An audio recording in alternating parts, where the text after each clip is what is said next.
Hi hello നമസ്കാരം, എല്ലാവർക്കും പുതിയൊരു വീഡിയോയിലേക്ക് സ്വാഗതം. അപ്പോൾ വീണ്ടും നമ്മൾ ഇടുക്കിയിലേക്കൊരു ട്രിപ്പാണ്. ഞങ്ങൾ രാവിലെ വീട്ടിൽ നിന്ന് ഇറങ്ങിയതാണ്. അപ്പോൾ ഇടുക്കിയിലേക്ക് എപ്പോൾ വരുമ്പോഴും ഒരു പുതുമയാർന്ന കാഴ്ചകളാണ് തരുന്നത്. ഈ പ്രാവശ്യം ഞങ്ങൾ ആദ്യമായി പോകാൻ തീരുമാനിച്ചത് ഇടുക്കി ഡാം തന്നെയാണ്. ഇടുക്കി ഡാമിൽ ഇതുവരെ കയറിയിട്ടില്ല. പക്ഷെ ഭാഗ്യമില്ലെന്ന് പറയാം, അവിടെ ചെന്നപ്പോൾ ഇടുക്കി ഡാം ഓപ്പൺ ആയിരുന്നില്ല. അപ്പോൾ ഞങ്ങൾ വീണ്ടും പ്ലാൻ ബിയിലേക്കായി ചെറുതോണി ഡാം, ഇടുക്കി ഡാമിൻ്റെ കീഴിൽ വരുന്ന ചെറിയൊരു ഡാമാണ് ചെറുതോണി ഡാം.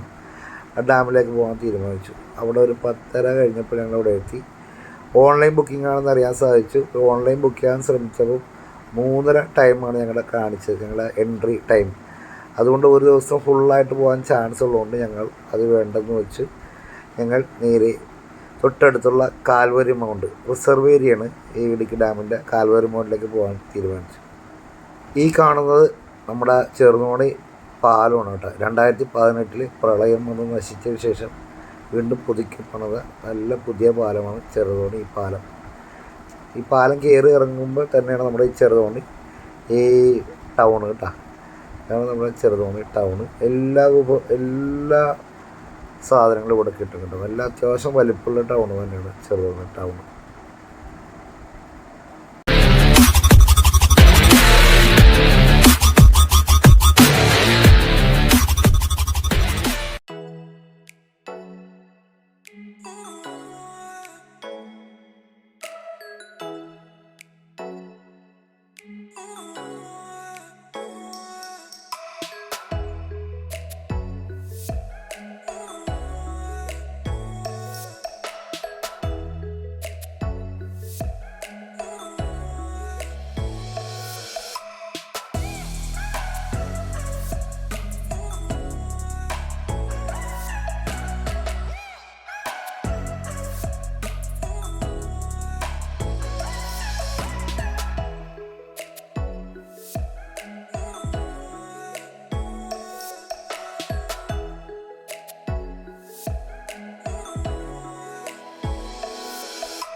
റിസർവ് ഏരിയ എന്ന് പറയുന്നത് ഇതിൻ്റെ ഇടുക്കി ഡാമിൽ റിസർവ് ഏരിയയിൽ ഇങ്ങനെ ഏക്കർ കണക്കിന് മലകളും അതിൻ്റെ ആ ഡാമിൻ്റെ റിസർവേറിൻ്റെ വെള്ളവും ഒരു പ്രത്യേക ഫീലാണ്.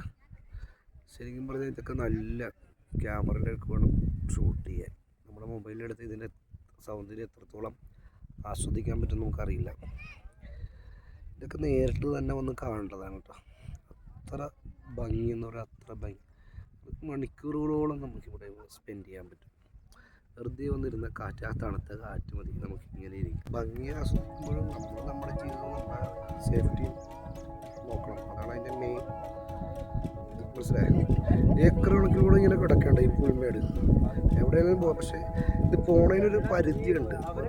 നല്ല അത്യാവശ്യം കുഴപ്പമില്ല. ഇത് ഡാം, യെസ് ഇതാണ് നമ്മുടെ ഡാമിൻ്റെ റിസർവ് ഏരിയ. ഇടുക്കി ഡാമിൻ്റെ റിസർവ്. നമ്മൾ ചെറുതോണിൽ നിന്ന് കാണുമ്പോൾ ഇതിൻ്റെ ഭാഗങ്ങൾ തന്നെ മനസ്സിലായി. ഇവിടെ കോട വരുന്നത് വേറൊരു ഫീലാണ്. കോട വരുന്നത് വേറൊരു ഫീലാണ്, മനസ്സിലായി. ക്യാമറയൊക്കെ സൂം ചെയ്ത് കാണിച്ചത് നല്ല വൈബാണ്. അപ്പോൾ നമ്മുടെ സീറ്റ് ഒഴിഞ്ഞു കൊടുക്കുകയാണ്. അങ്ങനെ ആൾക്കാർക്ക് വേണ്ടി ഒരുപാട് പേരുടെ ക്യൂ ഉണ്ട്. അപ്പോൾ സീറ്റ് ഒഴിഞ്ഞു കൊടുക്കുകയാണ്. സീറ്റ് അതിലായില്ലേ.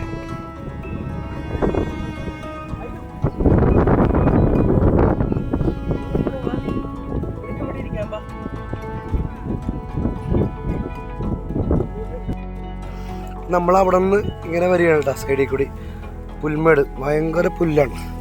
കൊന്തം പുല്ലില്ലേ, മറ്റേ ചാർലി സിനിമയിലൊക്കെ കാണുന്ന പുല്ലില്ലേ, ആ പുല്ലിൻ്റെ ഇടയിൽ കൂടി നമ്മളിങ്ങനെ പോയിക്കൊണ്ടിരിക്കുന്നുണ്ട. വഴിയുണ്ട്, ചെറിയ ചെറിയ നടപ്പുഴയുണ്ട്. ഇവിടെ ഇങ്ങനെ പോയിക്കൊണ്ടിരിക്കും. ഇപ്പോൾ ഒരുപാട് ആൾക്കാർ പല സ്ഥലത്തേക്ക് ചെതറിപ്പോയിട്ടുണ്ട്. ഇവിടെ വ്യൂ നോക്കിയേ. ഇത് ഒരേ സ്ഥലത്ത് ഒരേ വ്യൂ അല്ല, പല സ്ഥലത്ത് പല വ്യൂ ആണ്. പ്രത്യേക ഫീലാണ്, ഒന്നും പറയാനില്ല കേട്ടോ. കാറ്റുണ്ട് കേട്ടോ ഉച്ച സമയത്തുള്ള. ഇന്നത്തെ എന്തായാലും അനുഗ്രഹം എന്ന് പറഞ്ഞാൽ വെയിൽ ഉണ്ടെങ്കിലും മറ്റേ കുഴപ്പമില്ലാത്ത വെയിലുമാണ്. മഴയാണെങ്കിൽ മഴ ഒട്ടുമില്ല. ഞങ്ങൾ വന്നതിന് 3 ദിവസം മുന്നേ വരെ നല്ല മഴയാണെന്ന് ഇവിടുത്തെ നാട്ടുകാർ പറഞ്ഞു. ഇന്ന് നല്ല നമ്മുടെ ഭാഗ്യം കൊണ്ട് നല്ല ക്ലൈമറ്റാണ്. എന്നാൽ വെയിലുണ്ടെന്ന് വെച്ചാൽ വെയിൽ വന്നും പോയി നിൽക്കുകയാണ്. നല്ല തണുത്ത കാറ്റാണ്. തൊണ്ട പാടില്ല കേട്ടോ, അതാണ്. അപ്പോൾ ഈ ഒരു കാറ്റത്ത്, ഈ ഒരു അന്തരീക്ഷത്ത് അടിപൊളി വൈബാണ്, ഒന്നും പറയാനില്ല. ചോറ് പോലും കഴിച്ചിട്ടില്ല, എന്നാലും നമുക്ക് വിശപ്പും ദാഹം ഒന്നും അനുഭവപ്പെടുന്നില്ല. ഇങ്ങനെയൊക്കെ വല്ലപ്പോഴല്ലേ നമ്മൾ വരുന്നത്, വല്ലപ്പോഴാണ് വരുന്നത്. അതുപോലെ ഇതുപോലത്തെ ഇപ്പോൾ ഈ കാൽവരം കൊണ്ട് ഞാൻ ആദ്യമായിട്ട് വരികയാണ്. പക്ഷെ എന്നാലും നല്ലൊരു വ്യൂ ആണ്, നല്ലൊരു വൈബാണ്. ഫോട്ടോ എടുത്ത് തിമിർക്കാൻ പറ്റിയുള്ളവർക്ക് വരാൻ പറ്റി എല്ലാ സ്ഥലമുണ്ട്. ഏത് ആംഗിളിൽ വെച്ചാലും അടിപൊളി വ്യൂ ആണ്. കോട ഇല്ലാതിരുന്നാൽ മാത്രമേ, കോട ഉണ്ടെങ്കിൽ വേറെ വൈബാണ്. പക്ഷെ ഫോട്ടോ എടുക്കാൻ പറ്റില്ല, ഈ ബാക്കിൽ ആ വ്യൂ ഒന്നും കിട്ടില്ല. അപ്പോൾ നല്ലൊരു വൈബാണ്. ഇന്ന് പറയുന്നത് ഞായറാഴ്ചയുണ്ട്, ഓണം കഴിഞ്ഞത് ഞായറാഴ്ചയുണ്ട്. നല്ല തിരക്കാണ്, നല്ല ആളാണ്. എന്നാലും റഷ് നമുക്ക് ഫീൽ ചെയ്യൂല. കാര്യം അതിന് മാത്രം സ്ഥലമുണ്ട് ഇങ്ങനെ നിരന്ന് കിടക്കുകയാണ്. അപ്പോൾ നമുക്ക് എവിടെ വേണമെങ്കിലും പോയി സ്വസ്ഥമായിട്ട് നമ്മുടേതായിട്ടുള്ള സ്പേസ് നോക്കി ഇരിക്കാം. ഓക്കെ, ഇവിടെ ഇങ്ങനെ ഇതേപോലെ സിറ്റിംഗ് ഏരിയകളൊക്കെ ഒരുപാടുണ്ട്. പല സ്ഥലത്തായിട്ട് സിറ്റിംഗ് ഏരിയകളുണ്ട്. വെയിലായതുകൊണ്ട് ഇച്ചിരി വെയിലാണെങ്കിൽ തണുത്ത കാറ്റുള്ളതുകൊണ്ട് ഇങ്ങനെ വന്ന് ഇരിക്കാം. അടിപൊളിയാണ്. ഇതാണ് ഏറ്റവും ഫ്രണ്ടിൽ കാണുന്ന ഒരു ചെയർ കേട്ടോ. ഇതിൻ്റെ ബാക്കിൽ അപ്പുറം ഇപ്പുറമൊക്കെ ആയിട്ട് 2-3 ഇവിടെ കൂടി ഒരു വഴി കണ്ട, ഇങ്ങനെ അങ്ങനെ ഇവിടെ നമുക്ക് ഇപ്പുറത്ത് കണ്ട വ്യൂ റിസർവ് ഏരിയ, മനസ്സിലായി. ഇങ്ങനെ നമുക്ക് നടന്നു പോവാം. നാസിവാണ നടന്നു പോകണം. നല്ല വ്യൂ ആയിട്ടുള്ള നല്ല നിരപ്പായിട്ടുള്ള സ്ഥലമാണ്. ആ കാറ്റാണ് ഇതിൻ്റെ പ്രത്യേകത, ഒരു ഫീല് നടത്തിയത്. ശരിക്കും ഈ ഉച്ച സമയത്ത് ഒരു 1:15 മണിക്കൊക്കെ ഈ നല്ല വെയിലുള്ള സമയത്ത് ഇതേപോലത്തെ ക്ലൈമറ്റ് ഇടുന്നത് വലിയ കാര്യം. അപ്പോൾ കാൽവരി മൗണ്ട്, ഇതാണ് ഈ കാൽവരി മൗണ്ട് വരാത്തവർ തീർച്ചയായും വന്ന് ഒരിക്കലെങ്കിലും ഈ സ്ഥലം എക്സ്പീരിയൻസ് ചെയ്യേണ്ടതാണ് കേട്ടോ. ഇങ്ങനെ കിടക്കണ ഇപ്പോൾ പർവ്വതങ്ങൾ, മരങ്ങൾ അടിപൊളിയാണ്. ഞങ്ങൾ തിരിക്കുകയാണ്. ശരിക്കും പറഞ്ഞാൽ കാണുന്ന മല കണ്ട അറ്റത്ത്, അതിൻ്റെ മുകളിലേക്ക് ആൾക്കാർ കയറി പോകുന്നുണ്ട്. കയറി അപ്പുറത്ത് പോയി കഴിഞ്ഞാൽ വേറെ വ്യൂ ആണ്. പിന്നെ കാണാൻ ഇതൊക്കെ തന്നെയുള്ളൂ, വേറെ പ്രത്യേക പല സ്ഥലത്തും പല ആംഗിളിൽ പല വ്യൂ ആണ്. അപ്പോൾ ഇത്രയൊക്കെ കാൽവരി മൗണ്ടിൻ്റെ വിശേഷങ്ങൾ. അപ്പോൾ ഞങ്ങൾ ഇനി അടുത്തതായിട്ട് പോകുന്നത് ഞാൻ വർഷങ്ങൾക്ക് മുമ്പോട്ട് പോയിട്ടുള്ള സ്ഥലമാണ് രാമക്കൽമേട്. രാമക്കൽമേടിലേക്കാണ് പോകുന്നത്. അപ്പോൾ ബാക്കിയുള്ള വിശേഷങ്ങൾ അവിടെ ചെന്നിട്ട് കാണാം. Okay, bye bye.